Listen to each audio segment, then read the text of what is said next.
podendo compartilhar da palavra de Deus e, assim, assumindo essa responsabilidade, porque realmente nós falarmos da palavra de Deus é necessário que a gente esteja com humildade, né, diante dele, porque a nossa capacidade é limitada, mas a palavra de Deus é eficaz e ela que produz o resultado que a gente espera. Então, que o Espírito Santo de Deus possa estar nesse momento aqui conosco, nos orientando e nos iluminando o entendimento e, principalmente, gravando as lições no nosso coração, para que realmente a nossa vida seja transformada pelo conhecimento da palavra de Deus. Então, que Deus dirija nesse momento. Os personagens que nós vamos tratar hoje são Hofni e Finéias. Foi acho que um dos últimos estudos que a gente fez lá pelo YouTube. Então, Hofni e Finéias, eles eram filhos do sacerdote e juiz Eli. Eli foi o penúltimo juiz.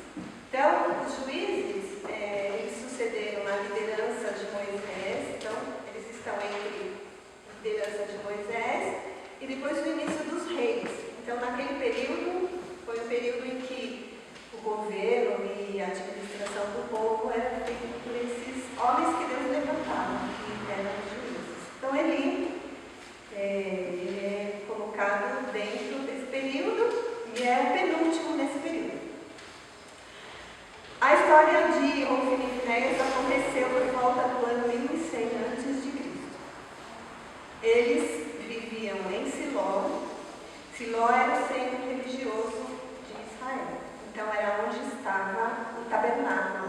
O tabernáculo centralizava a vida religiosa do povo. E o tabernáculo estava em Siló desde quando eles entraram na terra prometida. Hofni e Finéias eram ajudantes do pai no ofício do sacerdócio. Então, 1 Samuel 2, versículo 12, 13b e 17, nós lemos assim: os filhos de Eli eram homens perversos que não tinham nenhuma consideração pelo Senhor, nem por seus deveres de sacerdotes. O pecado desses homens era muito sério aos olhos do Senhor, pois eles tratavam com desprezo as ofertas para o Senhor. A história deles acontece num relato bíblico em 1 Samuel, capítulos 1, 2, 3 e 4. E nesses capítulos nós encontramos também a história de Ana e seu filho Samuel, e também a batalha do povo de Israel contra os filisteus, onde os filisteus tomaram a arca do povo de Israel. Então, a história de Ana e Samuel já é conhecida, né? Nos ministérios infantis também a gente aprende lá a história de Ana e Samuel. Ana era estéril e pedia um filho a Deus. E como todo israelita, Ana e seu marido, eles iam ao tabernáculo, que ficava em Siló, como nós dissemos, para fazer a oferta, fazer a adoração, e isso era a lei de Moisés. Então, eles obedeciam a lei de Moisés. E uma dessas vezes que Ana foi ao tabernáculo, ela foi notada por Eli. Ela orava, né? A história vocês já sabem, não tem muitos detalhes, mas ela orava e Eli notou que ela estava ali orando. E foi revelado a ela que ela seria atendida naquilo que ela estava pedindo. E isso aconteceu realmente. Ela teve um filho, Samuel, que foi entregue para servir no tabernáculo. Isso quando ele tinha por volta de 5 anos de idade. Todo israelita que ia ao tabernáculo em Siló para cultuar era assediado por Hofni e Finéias. Eles não respeitavam as ofertas que eram levadas. Eles se apoderavam das carnes que desejassem, estando elas sendo cozidas, sendo preparadas, ou ainda antes do preparo, mesmo ameaçavam as pessoas de usar a força caso as pessoas recusassem a fazer o que eles pediam. Então, 1 Samuel 2,14 diz assim: assim, Hofni e Finéias tratavam todos os israelitas que iam adorar a Sião. Então, era uma prática constante. Além disso, Hofni e Finéias seduziam as moças que trabalhavam na entrada da tenda do encontro. 1 Samuel 2,16 diz: enquanto isso tudo acontecia, o menino Samuel, que a mãe havia entregado e morava no templo junto com ele, crescia e era cada vez mais estimado pelo Senhor. Deus se agradava de Samuel e o povo também reconhecia em Samuel a autoridade. Ele repreendeu os seus filhos, dizendo, 1 Samuel 2, 23 e 25: ouvi de todo o povo o mal que vocês praticam. Por que vocês continuam a agir assim? Parem com isso, meus filhos. Não são bons os comentários que escuto entre o povo do Senhor. Se alguém peca contra outra pessoa, Deus poderá intervir em favor do culpado. Mas se alguém peca contra o Senhor, quem poderá interceder? Contudo, os filhos de Eli não deram atenção ao pai, pois o Senhor já havia decidido a morte. A destruição deles, com Hofni e Finéias, foi avisada. Um homem de Deus foi enviado a Eli, profetizando a destruição dele e seus descendentes. Hofni e Finéias morreriam no mesmo dia. Depois de um tempo, quando esses juízos estavam se aproximando, Deus falou com Samuel. Deus avisou a Samuel. Então, naquele episódio que a gente conhece, que Samuel estava dormindo e ele ouvia alguém chamando. E aí ele ia até Eli, pensando que era Eli que o estava chamando. E isso aconteceu por umas 3 ou 4 vezes, até que Eli e Samuel, entenderam que Deus é quem estava chamando. E Deus estava chamando a Samuel.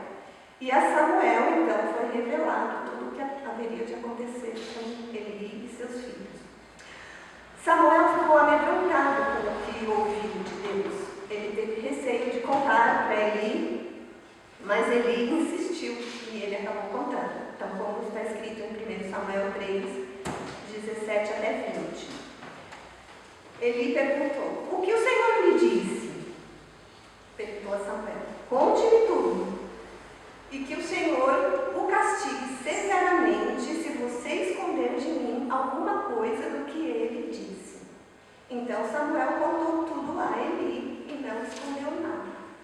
Ele respondeu: é a vontade do Senhor, que ele faça o que lhe parecer melhor.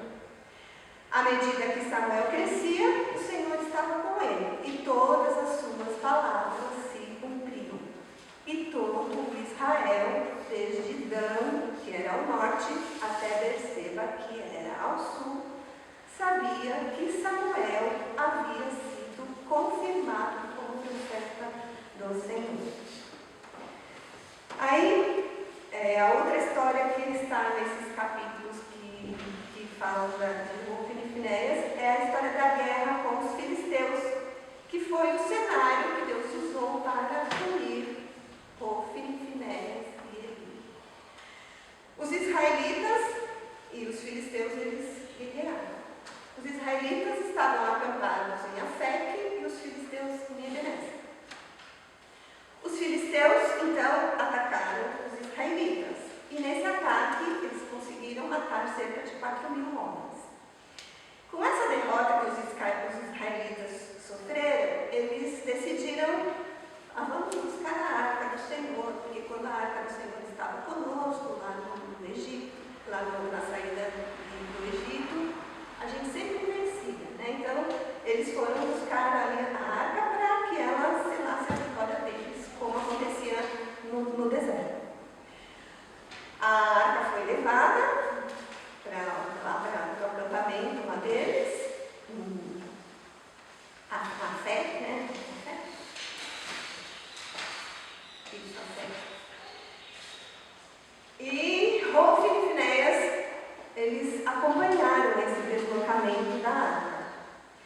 Quando a arca chegou ao acampamento, houve festa, eles fizeram um barulho, tanto que esse barulho assustou os filisteus. Eles pensaram, nossa, o que está acontecendo lá, né? Chegaram até a ficar com medo.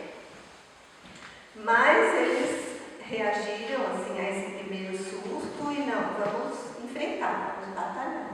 E partiram para a guerra.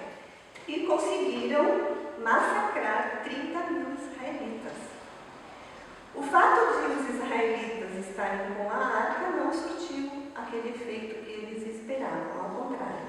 1 livro de Samuel 4:11 diz: a arca de Deus foi tomada e Hofni e Finéias, os dois filhos de Eli, foram mortos no mesmo dia, como foi predito. Isso foi uma tragédia, né? Eles foram mortos, os filhos de Eli foram mortos, a arca foi tomada, e essas notícias chegaram até Eli, que já estava com 98 anos e não enxergava mais.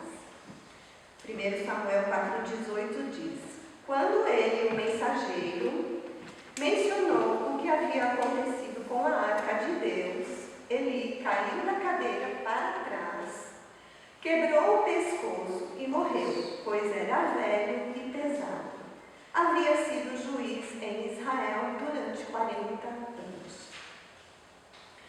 Então, que lições a gente pode aprender nesse episódio? Com certeza, os irmãos vão lá nos grupos discutir, vão, com a inteligência que os irmãos têm, encontrar muitas lições.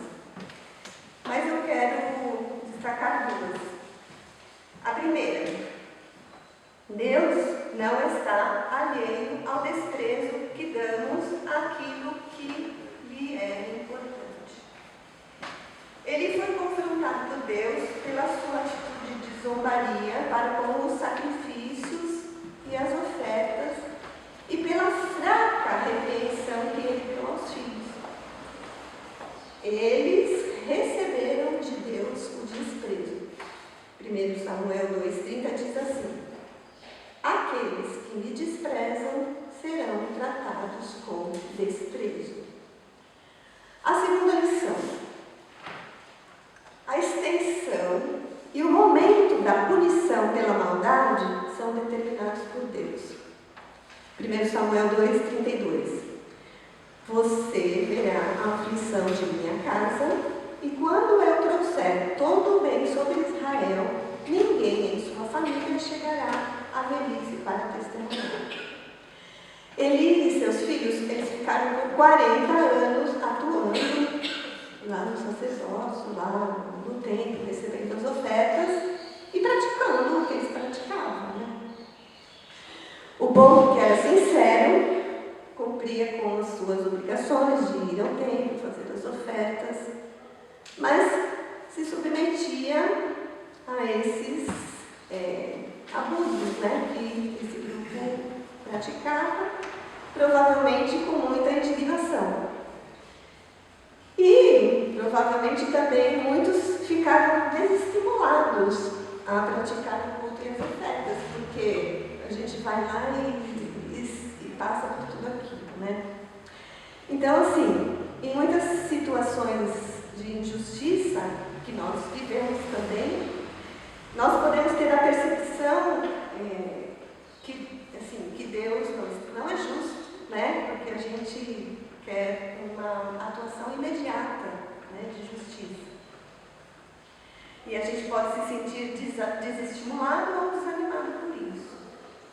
Mas tudo que Deus havia dito sobre Eli e a sua família aconteceu, mas aconteceu no tempo que Deus havia estabelecido. Eles tiveram 40 anos de insatisfação, né, provavelmente. Alguns talvez não viram o final da história, mas ele ocorreu. Então, a nossa confiança na justiça de Deus, ela deve ser firme, porque a justiça de Deus, ela acontece na hora certa e no tempo certo. Então, concluindo, Deus conduz a história através dos tempos, para que no tempo certo Deus conduziu a história. Lá desde como saiu do Egito, toda aquela história que a gente acompanha no Velho Testamento, Deus foi conduzindo para que no tempo certo a nossa condição de pecadores fosse totalmente justificada em Jesus Cristo. O sacerdote fiel, porque o sacerdote da linhagem humana, ele era falho, como a gente viu com ele. Então, em Jesus Cristo, o sacerdote fiel, foi cumprida toda